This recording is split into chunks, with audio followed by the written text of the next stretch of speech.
கொங்கு மலை சாரலே குளி நிலவு தென்றலே தங்க மலர் பறித்து தமிழ் தாய்க்கு சங்க தமிழ் தந்த தங்க தமிழ் வணக்கம். கல் தோன்றி மண் தோன்றா காலத்தை வாளோடு முன் தோன்றிய மூத்த மொழி என போற்றப்படும் எமது தாய் மொழியாம் தமிழின் பெருமைகளை பற்றி சில கருத்துக்களை பகிர விரும்புகிறேன்.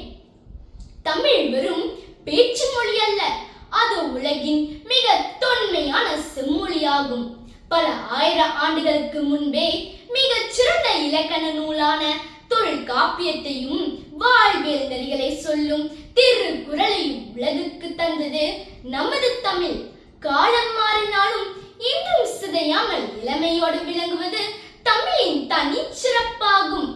யாம் அறிந்த மொழிகளிலே தமிழ் மொழி போல் இனிதாவது எங்கும் காணும். தமிழ் மொழி மனிதனுக்கு அன்பையும் அறத்தையும் போதிக்கிறது. சங்க காலத்திலேயே எல்லாரும் ஓரினம் என்ற பரந்த மனப்பான்மையை தமிழ் இலக்கணங்கள் போதித்தன.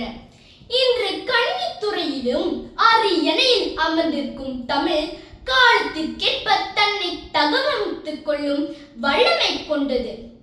யாதும் ஊரே யாவரும் கேளீர், எல்லா ஊரும் எம் ஊர், எல்லா மக்களும் எம் உறவினர்.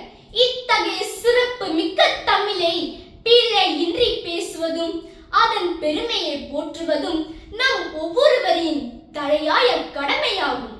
தமிழ் என்று சொல்லடா, தலை நிமிர்ந்து நில்லடா என்று கூறி விடைபெறுகிறேன். நன்றி, வணக்கம்.